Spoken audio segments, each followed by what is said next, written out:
In this episode, we'll be discussing Garfield. Garfield is a comic book character created by former US President Chester A. Arthur in 1881. Chester famously revealed the character to the world for the first time during his Birmingham speech at the previous president's funeral. He explained President Garfield would sneak out of his room in the middle of the night, giggling like a child, and draw the character on the walls of the White House, using Crayola crayons. This behavior was never fully explained by the former president, so, as an ode to his old friend, Chester decided to continue the character's legacy and named him after President Garfield himself. Since then, Garfield has been Arthur's #1 priority above all others, even opening each State of the Union address with, "God ain't in session until I finish my Garfield," proceeding to then take 45 minutes to draw that week's comic. Arthur has never missed a weekly publication of a Garfield comic, even to this day. Garfield has since become the best-selling media franchise of all time, grossing a combined $3.4 trillion from comics, TV shows, bodily tattoos, plushies, amusement parks, pop figures, among countless other avenues of wealth. Garfield is famous for many things, from being officially knighted by the Queen of England, being the main influence to an 8% sway in the 1960 US presidential election, and, of course, famously starting the Pokemon vs. 1 Million Lions debate. There's probably not a single person who doesn't know Garfield. Considering we're working with such a hotshot here, we better do this episode justice. I've done 300 plus hours of research for this topic, and dear viewer, believe me when I say this, I found it. In the 13,622nd issue of Garfield Babies, the most successful spin-off not only in the Garftopian universe, but of all time, it was revealed Garfield is a fictional animal known as a cat. He has an all-orange body, black stripes all over his back and face, orbular eyes, and a fifth vestigial limb known as a tail. It's hotly debated whether all cats have this so-called tail, or if it's exclusive to Garfield, symbolizing some sort of mark from God, or a symbol of royalty of some sort. His father, Jonathan Quinton Arbuckle III, raises Garfield like his dog, Ronald, so cats are likely a pet in this universe. Perhaps Garfield is a breed of dog. The closest breed is the Corgi.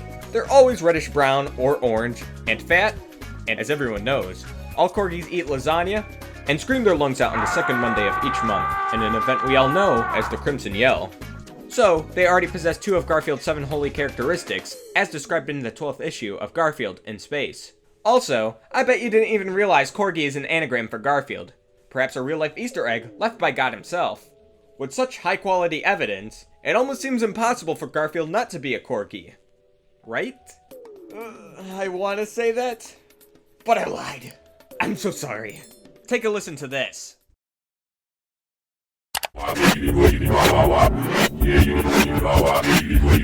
Garfield has never made that noise before.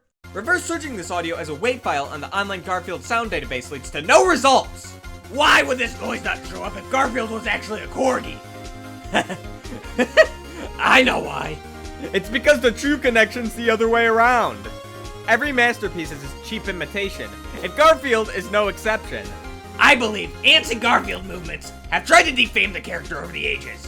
We know powerful figures throughout recent history, such as Bill Gates, Squidward Tentacles, and that one uncle from the Christmas party, have voiced their disdain for the character and actively tried to dismantle his empire.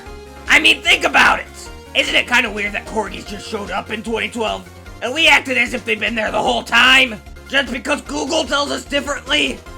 In fact, what's even more messed up is that Google themselves are trying to censor Garfield's influence. Just take a look at what comes up when you search up cat from Garfield. But fret not. Together, we can fight back against this injustice. I'll do my part trying to figure out exactly what Garfield's design origins are based on. I'll leave no trivia card, no piece of media uncensored, no soul pact unperformed. Even if it takes exactly 23 hours, 55 minutes, and 46 seconds to complete. That is my promise to you, fellow Garfield aficionado. And how can you do your part?